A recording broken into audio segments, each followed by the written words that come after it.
Allô tout le monde! Donc, je vous trouve pour un premier vidéo sur ma chaîne. J'avais de la difficulté à décider c'était quoi mon premier sujet. Finalement, avec les quelques mois que j'ai passés, ça m'a inspirée parce que depuis quelques mois, je suis à la recherche d'un emploi de façon très active et ça fonctionne pas très bien. Donc, je me suis rendu compte que, tout comme le deuil, quand on est à la recherche d'un emploi, on passe par différentes étapes, donc différentes phases. Et puis, j'en ai 9 pour vous que je vais vous expliquer maintenant. La phase numéro 1, c'est l'ambition.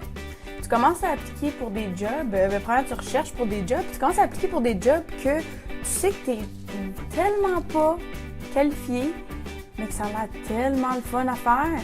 Oh, détective! J'ai-tu vraiment les qualifications pour ça, moi? Ben oui.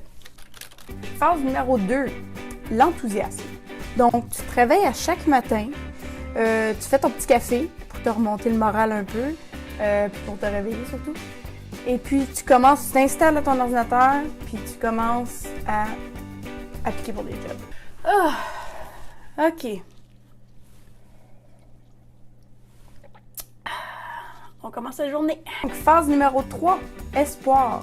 Tu te réveilles chaque matin avec espoir d'avoir un message vocal que tu as manqué le jour d'avant. Donc, tu vas te réveiller et quelqu'un va dire « Ah, on vous convoque pour une entrevue. » Ou, à chaque matin, tu te réveilles et la première chose que tu fais, c'est vérifier tes courriels avec espoir. Encore, combien de fois je vais dire espoir dans cette chose-là? Que tu as une réponse de quelque chose. Phase numéro 4, que j'aime appeler la claque d'en face ou l'incompréhension. Donc ça, c'est la phase où est-ce que tu as eu, suite à ton espoir, tu as eu vraiment des convocations pour des entrevues que tu es allé passer, que tu penses qu'ils se sont super bien passées, tu sors là confiante, oh yeah, je pense que je lis celle-là, puis finalement, on t'annonce quelques jours plus tard, je suis désolée, votre candidature n'a pas été retenue. Jamais capable. Trop jamais capable. C'est pour ça que j'appelle ça la claque d'en face. Phase numéro 5, indifférence. Voyant que tu n'as pas de réponse à rien, ou même à la suite de la phase précédente de la claque d'en face, tu as eu des entrevues mais ça n'a pas fonctionné, tu commences à baisser tes attentes. Tu deviens un peu indifférent face à la recherche d'emploi et tu baisses tes attentes de job. Phase numéro 6, le découragement. Donc, tout simplement, tu commences à déprimer. Oh, mon Dieu! Phase numéro 7. Donc, abandon ou mode survie, j'appelle ça. Donc, tu t'abandonnes complètement à ton sort de personne incompétente qui ne sera jamais capable d'avoir une job probablement le restant de sa vie. Tu commences même à douter de tes compétences en tant qu'humain, rendu à ce point-là. Et puis, mode survie, parce que tu te rends compte, même si tu voudrais tout lâcher, tu peux pas parce que tu as des dettes. Non seulement tu as des dettes, mais en plus tu as des dettes pour des études qui t'aident même pas, rendu à ce point-ci, à te trouver une job. Donc, mode survie. Numéro 8, espoir, le retour. Rendu à ce point-là, tu reprends un peu tes esprits, tu te dis, ça n'a pas d'allure, je peux pas abandonner comme ça, je suis meilleure que ça.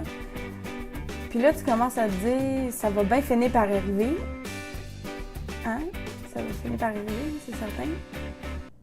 Ça se peut quasiment pas. Phase numéro 9, donc la dernière, j'appelle ça la réussite.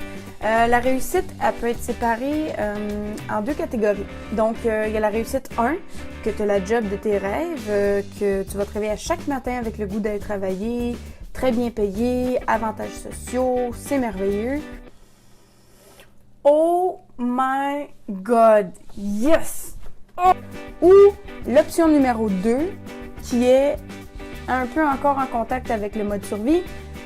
Tu as une job que tu veux pas vraiment, qui paye pas vraiment, mais tu n'as pas vraiment le choix non plus parce que il faut que tu survives et tu payes tes comptes et tes dettes.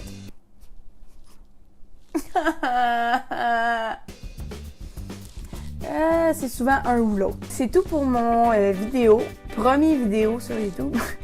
J'espère que ça s'est bien passé. Je vous remercie beaucoup d'avoir regardé la vidéo. Si vous êtes intéressé, s'il vous plaît, abonnez-vous, n'ayez pas peur. J'ai plein d'idées pour la chaîne et puis j'espère vraiment que vous allez faire partie de mon aventure YouTube cette année. Merci!